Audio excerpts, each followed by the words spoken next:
So we're going to walk through the stages of fetal development here, looking at the initial stages of the embryogenesis, leading to the implantation and the development of the fetus. So when we look at the overall stages of development, we basically can break it down into 5 distinct phases. The first phase is fertilization. Then we get cleavage, followed by gastrulation and embryogenesis, leading to morphogenesis, leading to fetal maturation, in which the gastrulation phase is the phase in which implantation will occur. This is following the formation of the embryo. And then we get a stage known as fetogenesis. And fetogenesis, it takes place in the process of developing the fetus itself. And so let's take a quick look at the animation of cleavage, where we're going to go from having the single-celled zygote to the multiple-celled blastula and the embryonic disc.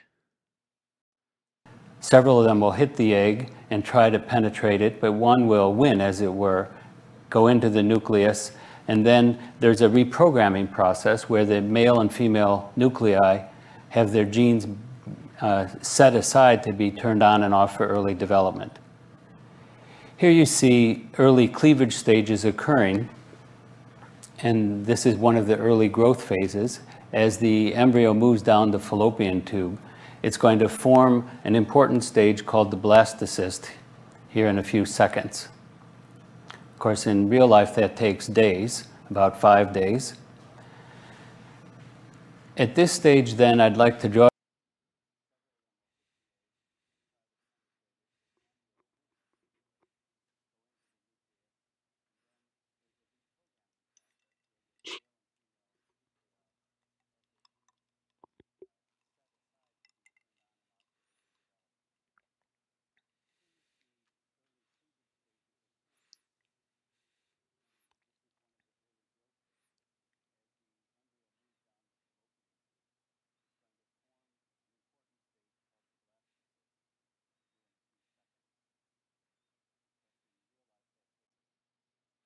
So let's go ahead and take a look at this development of the embryo from the inner cell mass and in the blastula. And once again, what you remember is that we're going to get differential cell lineages coming out. In this process, we're going to go about developing our anterior posterior dorsal ventral patterning based off of the point of contact between the sperm and the oocyte, which is going to lead to changes of gene activations within the formation of the embryo and then the fetus, leading to implantation. animal, and the outer cells give rise to the placenta and other supporting tissues. At this stage, the embryo implants into the wall of the uterus. This is when a pregnancy is really initiated. And now we'll see those blue inner cell mass cells form a disc, and then as the cells continue to grow, they change their physical positions, their kind of geographical relationship to one another. And you'll see that represented here as this disc gets transformed into an embryo. Those lines represent sites where cells are migrating in and out. And here's an important stage when the three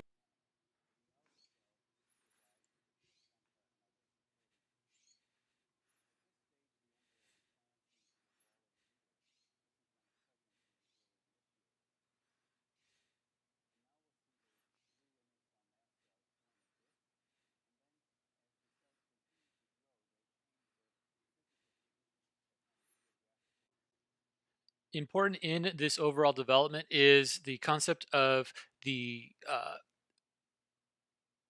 dorsal lip and the changes of growth signals that come about from the dorsal lip. So the dorsal lip, the DPL, is the remnants of scar from where the sperm went about entering into the oocyte. And what ends up happening is we get two distinct signaling regionalizations. So we get a ventral regionalization and we get a dorsal regionalization.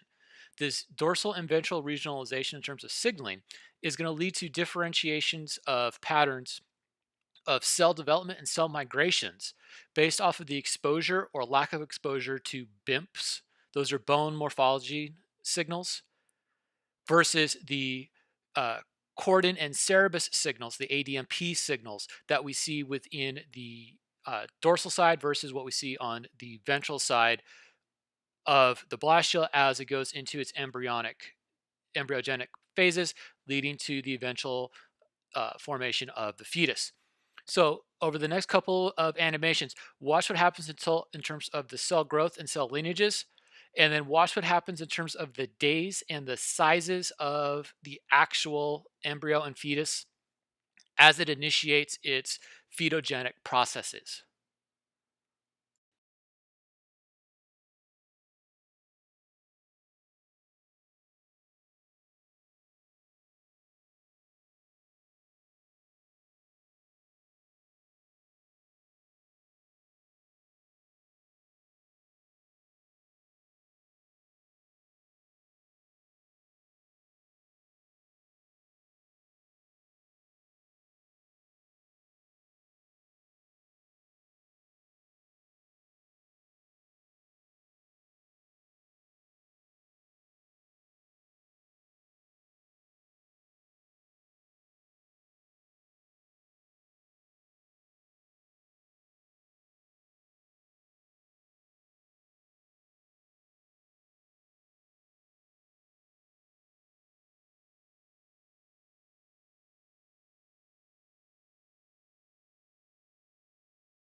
So we now see the three dermal layers come about from this embryonic disc that started off as a two-layered cell mass. And then we're going to watch a couple more animations here that's going to take us through the differential stages of development leading to the final formation of the embryo and the initial formation of the fetus.